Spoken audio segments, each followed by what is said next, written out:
नमस्ते, कैसे हैं आप लोग? दिल्ली बस ऐसे ही है? दिल्ली लगना चाहिए मुझे कि मैं दिल्ली आई हूं। दोबारा पूछती हूँ, दिल्ली कैसे हो? चाय पी के आए हो आज? लग रहा है मुझे। तो यहाँ पर चाय किस किस को पसंद है? जरा अपना हाथ उठाएं।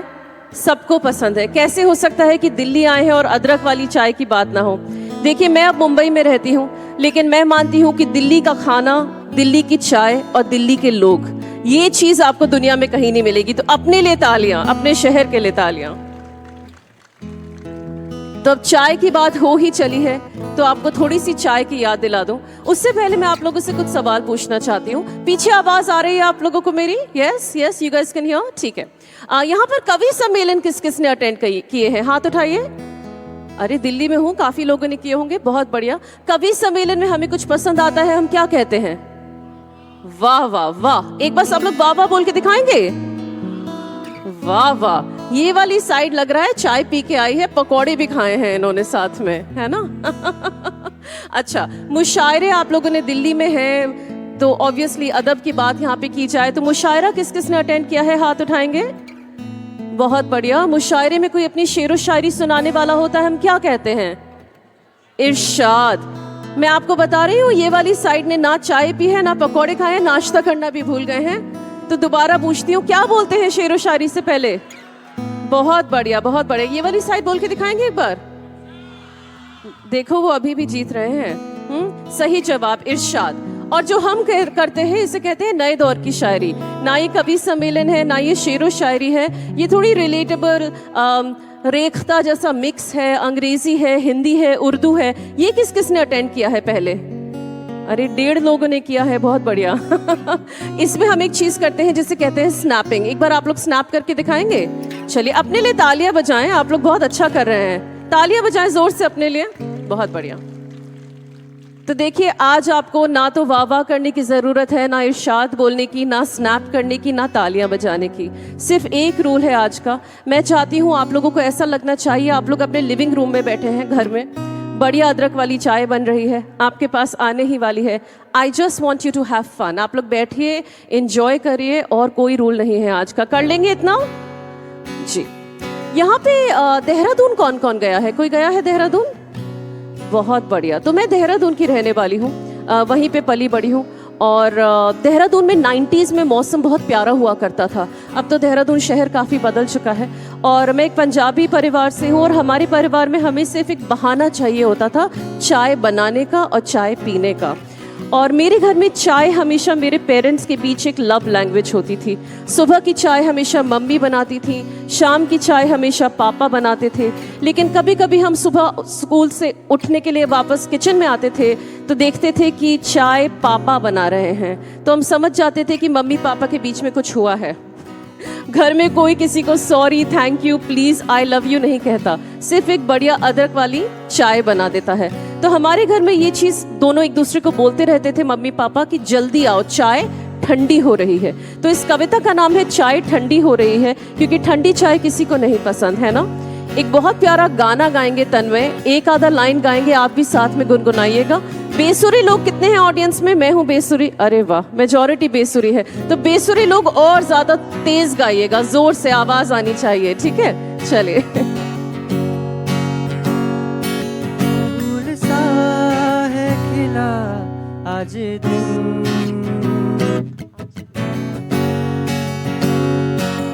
आज दिन चढ़िया तेरे रंग वर्गा। आज के अखबार की सबसे अच्छी खबर हो तुम, जो अच्छी खबर के इंतजार में है उनके लिए सब्र हो तुम। दिन चढ़ने का हल्ला और शोर हो तुम, उड़ती पतंग की लहराती हुई डोर हो तुम, नीम ख्वाबी में उगते हुए सूरज की लाली हो तुम, मेरी सुबह की चाय की पहली प्याली हो तुम। वाह वाह, अपने लिए तालियां बजाइए पोएट्स। किसी सरकार के खारिज वादों से नहीं हो तुम, शेयर मार्केट के उतार चढ़ावों से नहीं हो तुम, नहीं हो तुम बदलते मौसम की तरह या क्रिप्टो करेंसी के अटपटे कॉइन्स की तरह। जो नौकरी ढूंढ रहे हैं उनके लिए काम हो तुम, भागती दौड़ती माँ के 2 पल का आराम हो तुम, गली में खेलते हुए बच्चों की मुस्कान हो तुम, जिसकी बैटिंग में सेंचुरी लग गई है उसकी शान हो तुम। देखो सब्जी वाला भी तुम्हारा नाम लेकर पुकार रहा है अपने ग्राहक को। नफा और नुकसान की बात नहीं, लोग तरस रहे हैं तुम्हारी आहट को। तुम्हारे लिए आज ना जाने कितनों ने दिल से मन्नत मांगी है। मैंने भगवान का नंबर डायल किया तो बीप बीप उनकी लाइन भी बिजी आती है। बाबा के ऑफिस का लंच ब्रेक हो तुम, शर्मा जी के बेटे की फर्स्ट डिवीजन का केक हो तुम, फाइलों के बीच रखा हुआ एप्रिसिएशन लेटर हो तुम, कैंटीन के खाने से तो थोड़ी बेटर हो तुम, घर के टिफिन के सबसे नीचे वाले डब्बे में रखी गुड़ की डाली हो तुम, मेरी दोपहर की चाय की पहली प्याली हो तुम। सड़क के हॉर्न बजने की आवाज से लेकर नाश्ते से लेकर खाने में क्या बनेगा, ऑफिस में आज कितनी फाइलें पेंडिंग रहेंगी, कौन से स्टॉक का आज भाव गिरेगा, सब कुछ होने के लिए तुम्हारा होना भी तो जरूरी है। ये गरम चाय की प्याली बिन तुम्हारे हमेशा अधूरी है। तो मैं कैसी बात कहूंगी जो मैंने तुम्हें 1000 बार बोली है, जल्दी आओ चाय ठंडी हो रही है। वाह वाह वाह दिल्ली वालों, बहुत बढ़िया बहुत बढ़िया। तो मेरे साथ साथ इनका भी स्वागत करें, ये है तन्मय माहेश्वरी, जोरदार तालियां। तन्मय बहुत अच्छा लिखते हैं, गाते हैं, गिटार बहुत बढ़िया बजाते हैं एंड ये साथ साथ में थोड़े थोड़े गाने गा पाएंगे। आप साथ में जरूर गाइएगा, जितना लाउडली गाएंगे इनको भी अच्छा लगेगा। तो आगे बढ़े फिर, चलिए। यहाँ कितनी माएँ आई हुई हैं, all the mothers in the crowd, एक बार हाथ उठाएं। अच्छा एक बार सारी मदर्स ऐसे करेंगी वो हु। ये इतनी उदास क्यों है दिल्ली की माएँ?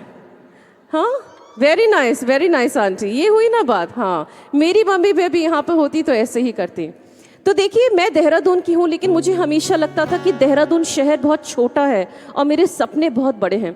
मैं हमेशा अपने घर से दूर भागना चाहती थी, लेकिन कुछ चीज़ों की अहमियत आपको तब समझ में आती है जब वो चीज़ें आपसे दूर चली जाती हैं। फिर मैं दिल्ली आ गई अपनी पढ़ाई के लिए, ऑस्ट्रेलिया चली गई और रोज़ाना मुझे देहरादून याद आने लगा। मुझे लगने लगा यार घर जैसा और कुछ नहीं होता।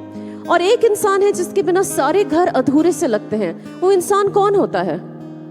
माँ। जी हाँ, ये सवाल मैंने सारे शहरों में, सारे देशों में भी जाके पूछा है और सब लोग माँ ही कहते हैं। पापा लोग भी धीरे से माँ बोल देते हैं क्योंकि उन्हें भी पता है कि रियलिटी ऑफ द सिचुएशन क्या है। तो एक बार all the mothers in the crowd जोर से वूहू फिर से करेंगी। बहुत बढ़िया। तो जैसा रिश्ता मेरा अपनी मम्मी के साथ रहा ना, वैसा ही रिश्ता मेरा देहरादून के साथ था। मुझे लगता था देहरादून मुझे नहीं समझता और मम्मी भी मुझे नहीं समझती। मैं और मेरी बहन, हम 2 बहनें हैं तो सेम माँ बाप की औलाद, लेकिन एक दूसरे से बिल्कुल विपरीत। मेरी बहन है आदर्श Balika Vadhu in real life. आप समझ रहे हो ना, जो बड़ी बहनें बिल्कुल परफेक्ट होती हैं वैसी बहन है वो। मम्मी लोगों को सवाल पूछना बहुत अच्छा लगता है। मम्मी लोगों का फेवरेट सवाल क्या होता है? अरे वाह, ये भी होता है, लेकिन खाना खाया क्या? और जब बताओ कि हाँ खा लिया तो फिर उनके विस्तार चाहिए होता है, विवरण चाहिए होता है, क्या खाया। मेरी बहन वो बच्ची थी जो मम्मी को सब कुछ विस्तार से, विवरण से बताती। स्कूल से घर आती बताती आज पहले पीरियड में ये हुआ, सेकंड पीरियड में ये हुआ। मम्मी के साथ बैठ के होमवर्क करती, उनके बनाए हुए खाने की तारीफ करती। मैं बिल्कुल ही ऑपोजिट थी। मैं स्कूल से घर आती, अपना बैग फेंकती और सीधा खेलने भाग जाती। मम्मी ने कभी सवाल पूछने बंद नहीं किए, लेकिन मैंने धीरे धीरे उन्हें जवाब देने बंद कर दिए थे। मेरा एक स्टैंडर्ड जवाब होता था हर चीज का। मैं चंचल बच्ची थी। मम्मी कुछ भी पूछती, मैं बोलती कुछ नहीं। आज स्कूल में क्या किया? कुछ नहीं। डिनर में क्या खाओगी? कुछ नहीं। होमवर्क में क्या मिला? कुछ नहीं। और ये कुछ नहीं का सिलसिला साल भर साल चलता रहा। फिर मैं दिल्ली आ गई, ऑस्ट्रेलिया चली गई। मम्मी कभी फोन करती, मैं उठाती ना, कभी उठा भी लेती तो कहती मम्मा मैं बहुत बिजी हूँ, बताओ ना क्या हुआ। मम्मी कहती बेटा खाना खाया क्या? मैं कहती हाँ। क्या खाया? कुछ नहीं। घर कब आओगी? पता नहीं। I was always too busy for my mother was never busy for me. मैं हमेशा मम्मी के लिए व्यस्त रहती थी। 2016 में मैं वापस इंडिया आ गई। मम्मी बहुत खुश, क्योंकि बड़ी बहन अब रहती है अमेरिका में। फिर भी मैं मम्मी से दूर भागती, हमेशा घर से दूरी बनाए रखती। लेकिन एक दिन ये सब बदल गया। 31 दिसंबर 2019 मेरे फादर साहब का मुझे कॉल आया और उन्होंने कहा प्रिया तुम्हें घर आना है। मैंने कहा क्यों? कहते हैं क्योंकि मम्मी आईसीयू में है, मम्मी को पैनक्रेटाइटिस का अटैक हुआ है। और कुछ चीज़ों की अहमियत हमें तब समझ में आती है जब वो चीज़ें हमसे दूर हो जाती हैं। एक ही फ्लाइट होती थी मुंबई से देहरादून। वो फ्लाइट पकड़ी, सीधा हॉस्पिटल पहुंची, पापा से कहा आप घर जाइए, मैं यहाँ वेट करती हूँ।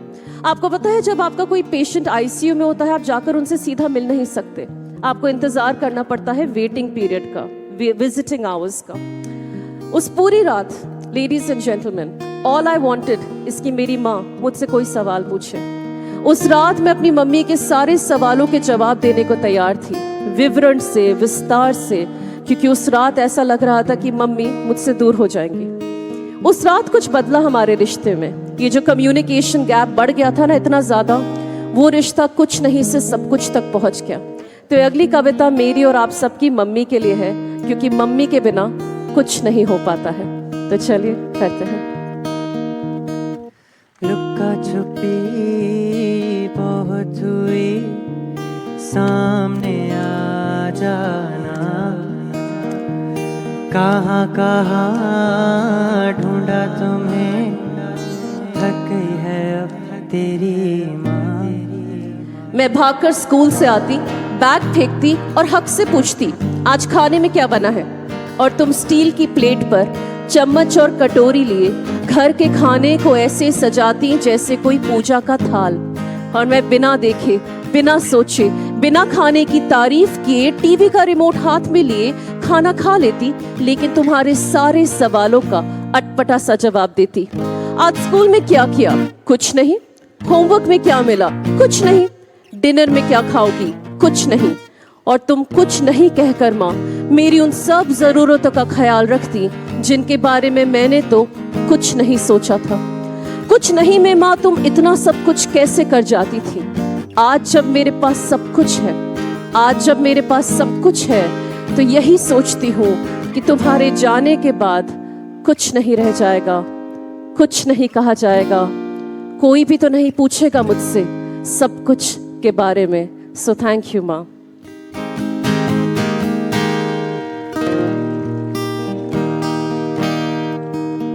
तो मुझे यही समझ में आया है कि आपकी चाहे अपने इश्क से शादी हो रखी हो, सबसे अच्छे दोस्त यार हो, बहन भाई हो, लेकिन जो निस्वार्थ प्रेम एक माँ कर सकती है वो जिंदगी में कोई आपको नहीं कर सकता। तो माँओं के लिए एक बार जोर से तालियां बजाएं।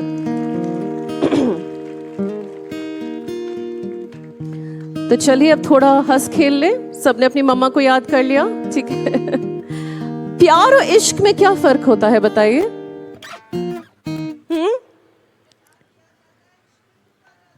प्यार किया जाता है, इश्क में टूटा जाता है। ये बिल्कुल दिल्ली वाला जवाब किसने दिया है? मुझे हाथ उठाएं। आप जी ये भी राजस्थान से है। ये कुछ है क्या, राजस्थान वाले लोग थोड़े ज्यादा रोमांटिक हो जाते हैं, हाँ है ना? But obvious. अच्छा, दिल्ली से कौन कौन है यहाँ पे? हाथ उठाएं जो यहीं के जन्मे हैं, यहीं पले बड़े हैं। आप बताइए प्यार और इश्क में क्या फर्क होता है? हुआ है आपको प्यार? नॉर्मल? अच्छा, लॉन्ग टाइम बैक। अच्छा, और इश्क क्या होता है फिर?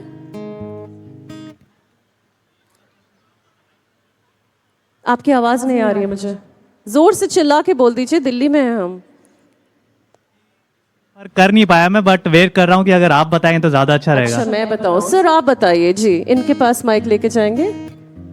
जोरदार तालियां, जोरदार तालियां जी।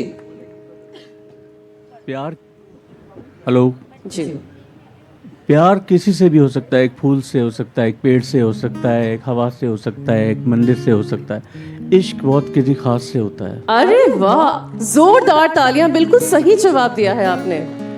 मैं भी आपको यही जवाब देने वाली थी। इश्क एक खास इंसान से ही होता है। वैसे राजस्थान वालों के लिए एक टाइम पे एक ही इंसान से होना चाहिए। ये 23 साल का है, इसको दिन में 23 बार प्यार होता है। तो ये तो मैं आपको बता सकती हूँ कि ये प्यार ही है, इश्क नहीं है, क्योंकि इश्क एक खास इंसान से ही होता है। देखिए, जब मैं इश्क के बारे में बात करती हूँ, मैं जुबानी फ़र्क की बात नहीं करती कि प्यार हिंदी है, इश्क उर्दू है। मैं रूहानी फ़र्क की भी बात करती हूँ। आप लोगों ने सूफ़ी इश्क के बारे में सुना है? सूफ़ी इश्क, सूफ़ी इश्क के 7 पड़ाव होते हैं। पहला पड़ाव होता है दिलकशी, यानी कि अट्रैक्शन, जो हमारे तन्मय को दिन में 23 बार होता है।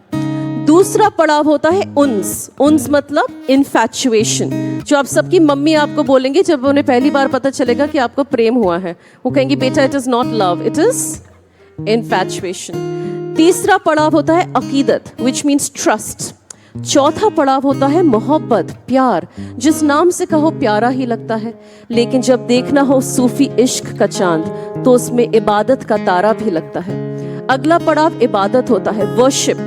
उस इंसान के सामने आप अपना सबसे बेस्ट वर्जन बन जाते हैं। फिर आता है जुनून यानी कि स्पिरिचुअल पैशन, और उसके बाद आती है मौत।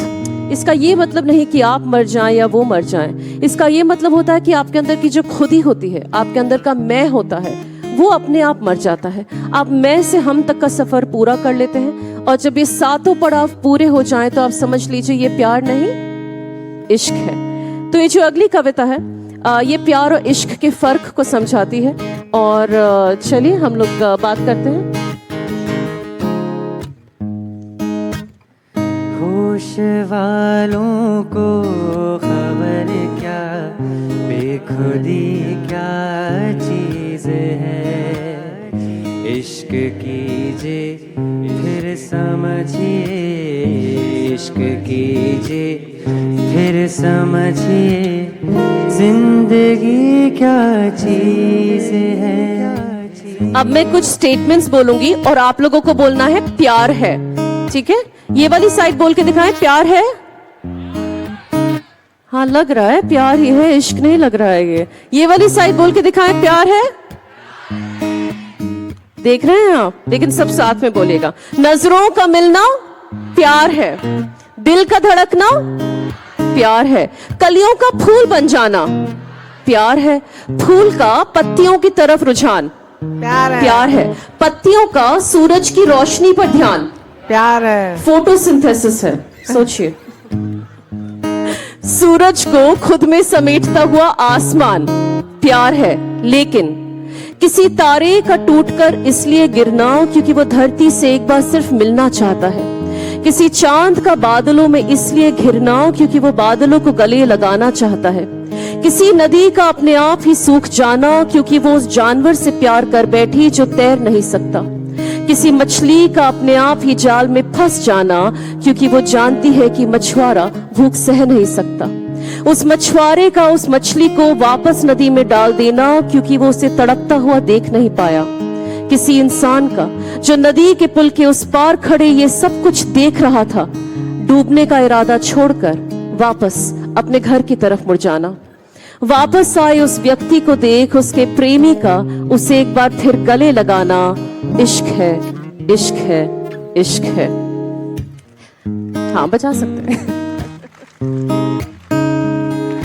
अगले दिन उन दोनों प्रेमियों का किसी छोटी सी बात पर बिछड़ जाना प्यार है।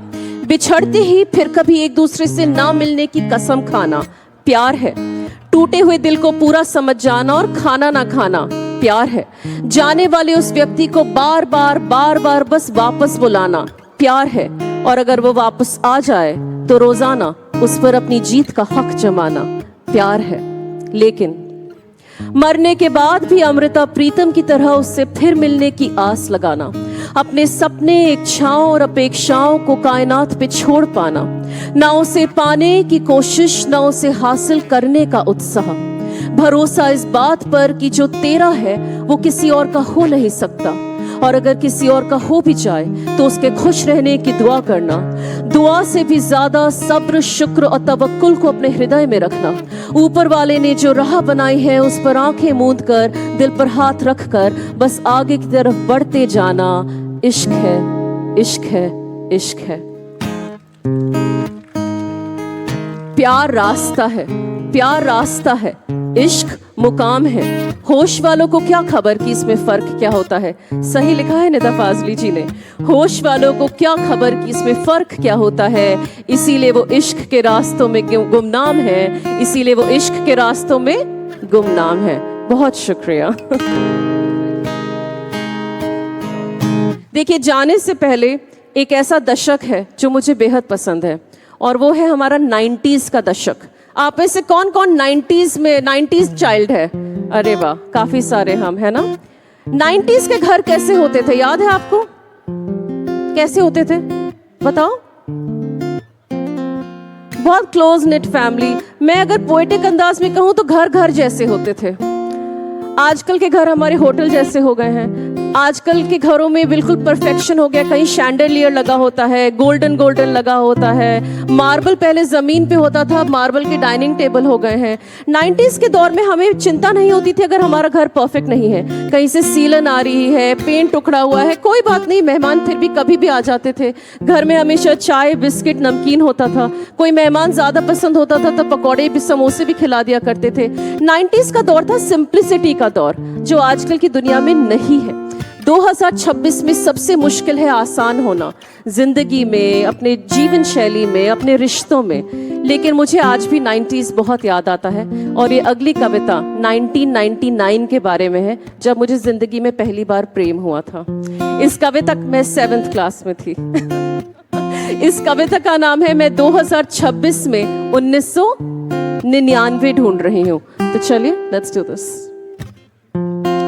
आईफोन 17 प्रो मैक्स के जमाने में नोकिया 3610 ढूंढ रही हूँ।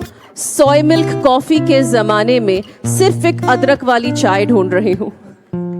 जुकीनी नूडल्स के जमाने में मैं वेजिटेबल चाउमीन ढूंढ रही हूँ। हाई स्पीड ब्रॉडबैंड के जमाने में सिर्फ एक डायल अप कनेक्शन ढूंढ रही हूँ।